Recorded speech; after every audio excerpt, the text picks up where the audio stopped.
The initial thought was, how could we allow a user to change as much as possible in their space and not impact outside of that 6x6 space?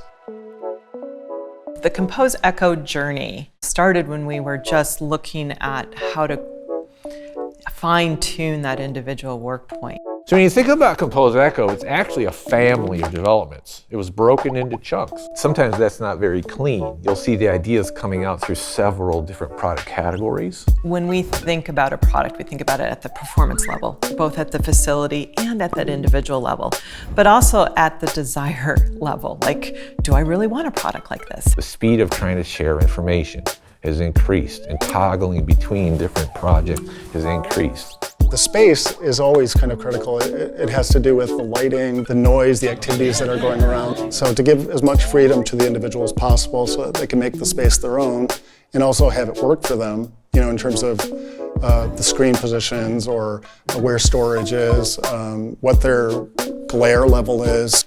How does it interact with people in that space, standing or sitting? Big question, how do we navigate those various behaviors that happen at an individual desk or at an individual workstation? And what are those things that really have to come alongside that individual to perform at their best? There were challenges along the way. And there were points in time where it wasn't looking too rosy. We were battling gravity and center of gravities, you know, basically, and figuring out how to manipulate the center of gravity. What's the pull, the reach, even if it's really minor, that I need in that space to accommodate my micro and macro movements. So the user can manipulate the micro space, the groups can manipulate the macro space. And that is sometimes really hard to do in the open plan.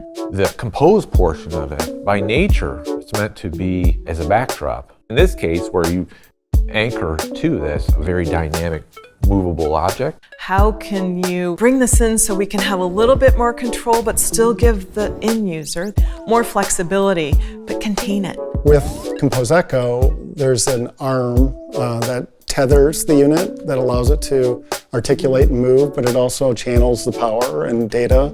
It cleaned up the whole environment. You wouldn't have all the cables hanging down, getting caught in your legs when you chose those other postures. That seems really important to me, that when you walk into a space, you can adjust it. There's a finger grab underneath that helps them move it. There is also this pivot drawer that comes out, and being able to store whether it's Post-its or artifacts that you might need in that space. And group work had to come alongside and complement that individual work. So we saw people doing that both at the digital realm as well as the analog realm.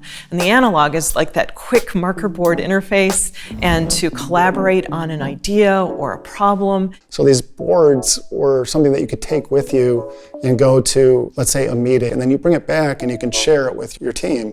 Or you just use it as reference in your space and it goes back to being a privacy element. It's definitely a log on the fire to keep the user experience optimized. And Haworth's, I mean, its history is about how to enable and make those archetypes higher performance.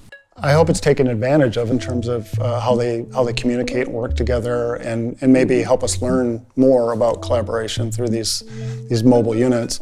It's just warmer, more accepting, more inclusive, more interactive. It could be the cargo pants. It goes with you, it supports you, it contains everything that I need right in my space.